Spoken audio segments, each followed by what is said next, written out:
ஒரு மன்னர் நகர்வலம் போயிட்டுருக்கார். ஒரு பிச்சைக்காரன் மன்னர் எதிரில் வரான். பிச்சை போடுங்கோங்கிறான். என்னுடைய அமைதியை கெடுக்காதே போங்கிறார் மன்னர். அவன் சிரிக்கிறான். அரசே, உங்களுடைய அமைதி கெடக்கூடிய நிலையில் இருந்தால் அதுக்கு பேர் அமைதியே கிடையாது அப்படின்னானா. எதிரில் நிற்கிறது வெறும் பிச்சைக்காரன் இல்லை, யோகி அப்படிங்கிறத மன்னர் புரிஞ்சுக்கிட்டார். துறவியே, உங்களுக்கு என்ன வேணும்னாலும் கேளுங்க, கொடுக்குறேன்னாராம். அந்த துறவி மறுபடியும் சிரிக்கிறார்.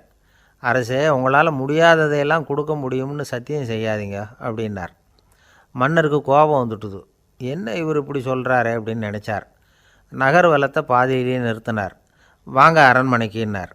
துறவியை அழைச்சிக்கிட்டு அரண்மனைக்கு வந்துட்டார். துறவி தன்கிட்ட இருந்த பிச்சை பாத்திரத்தை நீட்டினார். இது நிறைய எனக்கு பொற்காசுகள் வேணும் அப்படின்னாராம். அவ்வளவு தானா, இது ஒரு பெரிய காரியமா அப்படின்னு கையை தட்டினாராம் மன்னர். ஒரு பெரிய தாம்பாளம் நிறைய பொற்காசுகள் வந்து சேர்ந்தது.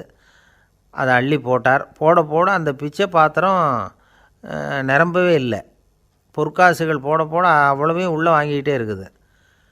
அரசாங்க கஜானாவே காலி ஆகிட்டுது. மூட்டை மூட்டையாக பொற்காசுகளை கொட்டி பார்த்துட்டாங்க. அது முழுங்கிக்கிட்டே இருக்குது. கடைசி வரைக்கும் அந்த பிச்சை பாத்திரம் வந்து நிரம்பவே இல்லை. அரசர்கிட்ட இருந்த கர்வம் போயிட்டுது. அப்படியே பொத்துன்னு துறவி காலில் விழுந்தார்.